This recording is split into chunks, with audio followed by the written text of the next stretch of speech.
Aquest és un missatge en nom de tots els futbolers, que avui estem tristos, que volem i que necessitem estar tristos, perquè se'n va el millor del món, se'n va en Leo Messi, i és igual si és del Barça, del Madrid, del Mallorca, de l'Atlètic de Madrid o del Sevilla, o fins i tot d'aquell pseudoclub tristíssim que és l'Espanyol de Barcelona. Avui estàs trist. Sí, se'n va un tio que durant 15 anys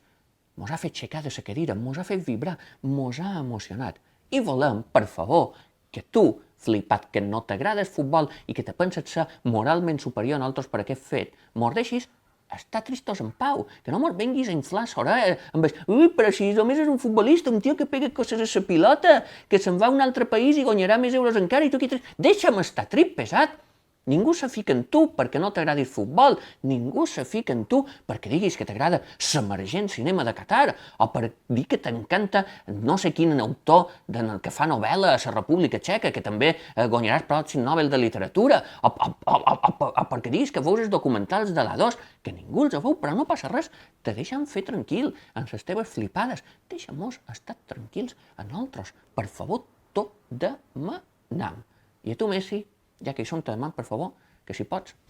fitxis pel Manchester City. Per un costat, els nostàlgics del futbol, no d'una altra cosa, mos reanimarem amb la teva trobada novament amb en Pep, i sobretot perquè ja tinc la camiseta, perquè no puc més de gastar euros en camisetes, si no, males, te deman que te'n vagis a l'Atlètic de Madrid. Tenim la de Noblat, que ja vaig a viu i li vaig posar el nom d'en Guillem, per si Noblat partia, i li podem dir ara que l'Atlètic jugarà de groc, perquè jo què faig ara amb aquesta, amb aquest record, amb aquest en Suárez de fa 2 anys, que és un dels seus ídols, i encara ho és, que li estic passant en cançons per no comprar-li la de l'Atlètic de Madrid. Per favor, vés-te'n al City. Molta sort